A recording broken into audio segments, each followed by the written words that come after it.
नमस्कार. आभार फाउंडेशन संचलित सावली वृद्धाश्रमातर्फे मी डॉक्टर सुरेश कदरकर आरोग्य जनसंपदा या कार्यक्रमामध्ये आपल्या सर्वांचे स्वागत करतो. आज मकर संक्रांत. या मकर संक्रांतीनिमित्त आपणा सर्वांना मकर संक्रांतीच्या हार्दिक शुभेच्छा. मित्रांनो, आज आपण मकर संक्रांत आणि आरोग्य या विषयावर बोलणार आहोत. या विषयावर आपण माहिती देणार आहोत. मकर संक्रांत हा भारतीयांचा एक धार्मिक सण आहे. मार्गशीर्ष अमावस्या नंतर पौष महिन्यामध्ये शुक्ल पक्षामध्ये हा सण येतो. सूर्य या महिन्यामध्ये मकर राशीमध्ये प्रवेश करीत असल्यामुळे याला मकर संक्रांत असं म्हटलं जातं. प्रकाशाचा अंधारावर विजय म्हणजे मकर संक्रांत. काम, क्रोध, मोह, मद, मत्सर या मानसिक विकारांपासून दूर जाऊन मतभेद, एकमेकांमध्ये मतभेद, भांडणं मिटून एक शांतीपूर्वक प्रेमाचे संबंध वाढावे म्हणून या मकर संक्रांतीच्या वेळी आपण एकमेकांना तिळगुळ देऊन हा मकर संक्रांतीचा सण गोड म्हणून साजरा केला जातो. आणि म्हणून या दिवशी एकमेकांना तिळगुळ देऊन आपण हा सण आनंदाने साजरा करतो किंवा एकमेकांचे मन एकत्र व्हावे, जोरावर निघून जावा अशासाठी हा सण साजरा केला जातो. या मकर संक्रांतीच्या निमित्ताने आपण तिळगुळाचं वाटप करतो. त्या तिळगुळामध्ये तीळ आणि गूळ या दोन खाद्यपदार्थ असून या खाद्यपदार्थांचा आपल्याला आरोग्यासाठी काय फायदा होतो याचं महत्त्व जाणून घेण्याची गरज आहे. तर मित्रांनो, तीळ भाजून ते गुळाच्या पाकामध्ये एकत्र करून तिळगुळाच्या वड्या बनवल्या जातात किंवा लाडू बनवले जातात, चिकी बनवली जाते आणि ती आपण एकमेकांना देऊन साजरा करतो. याच्यामध्ये तिळाचं महत्त्व आपल्याला प्रथम जाणून घ्यायचं आहे. तर तीळ हे उष्ण पदार्थ, उष्ण गुणात्मक असून तिळाचा उपयोग कफ आणि पित्त वर्धक आहे आणि वातग्न म्हणजे वातनाशक आहे. या तिळाचं आरोग्यदायी म्हणून फायदा होतो.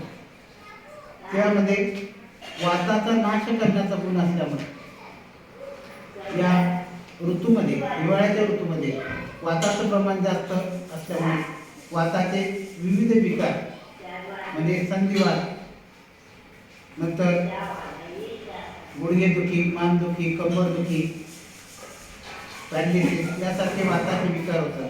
तर या वाताच्या विकारांना आपल्याला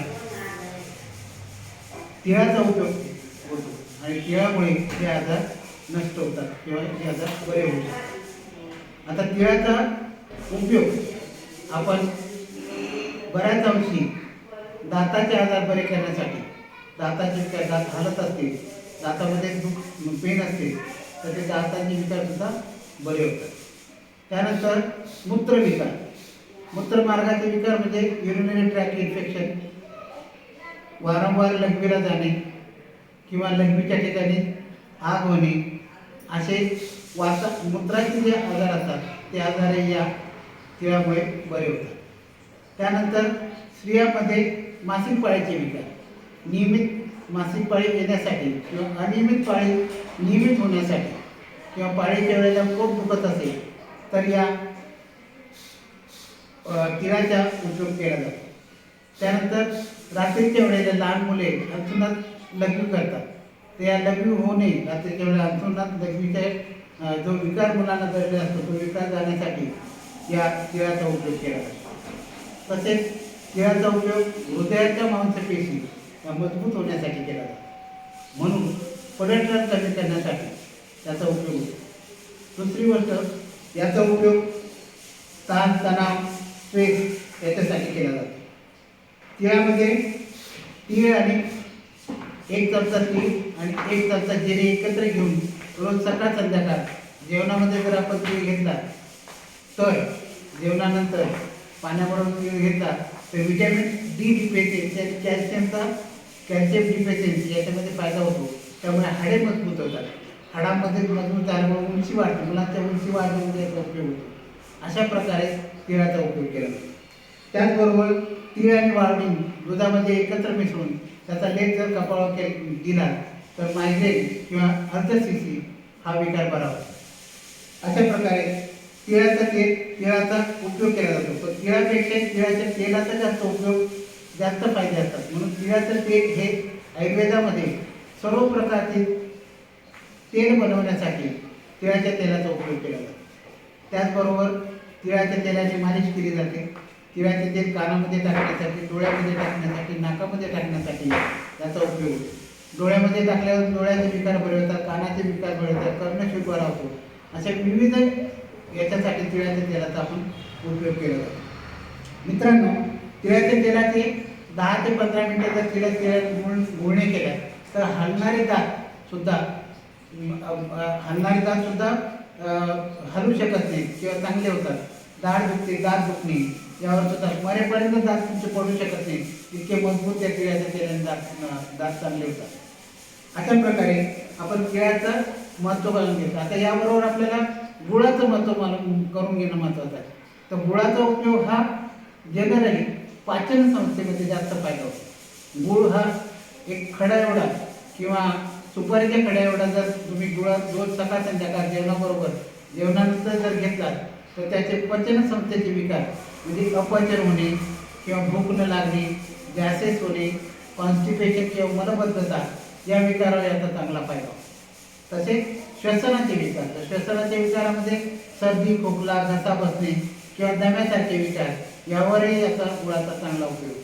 तर अशा प्रकारे गुळ आणि तीळ दोन्ही एकत्र घेऊन जर तुम्हाला शारीरिक आरोग्यासाठी जर फायदा करून घ्यायचा असेल तर तिळगुळाचा उपयोग तुम्ही रेग्युलर केला तर अतिउत्तम.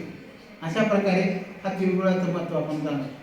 पण त्याचबरोबर शेवटी जाता जाता लोक संक्रांतीच्या दिवशी, मकर संक्रांती दिवशी पतंग उडवतात. पतंगामुळे काय होतं की मानसिक स्वास्थ्य किंवा स्वच्छंदी, पतंगासारखं मन स्वच्छंदी होतं आणि मानसिक आजार सुद्धा दूर होतात. अशा प्रकारे आपण एकमेकांना स्त्री, पुरुष, बाल हे विविध रंगाचे पतंग उडून मनाला एक शांती मिळते. अशा प्रकारे मकर संक्रांतीच्या दिवशी आपण पतंग उडवायचा सुद्धा छंद पूर्ण करू शकतो. हा मकर संक्रांतीचा सण सर्वांना एकत्र आणण्यासाठी, सर्वांचे भांडणे मिटून, मतभेद मिटवून एकमेकांनी प्रेमाचे संबंध तयार व्हावेत असा हा मकर संक्रांतीचा सण असल्यामुळे सर्वांनी एकत्र येऊन एकमेकांना तिळगुळ देऊन हा सण साजरा करतो आणि साजरा करावा. असा साजरा करून आपण एकमेकांना तिळगुळ देऊन तिळगुळ घ्या आणि गोड गोड बोला असं म्हणून एकमेकांना आपण प्रेमाचे संबंध वाढवतो. असा हा मकर संक्रांतीचा सण आपल्या भारत देशामध्ये साजरा केला जातो. तर आपल्या सर्वांना पुन्हा एकदा मकर संक्रांतीच्या हार्दिक शुभेच्छा. धन्यवाद.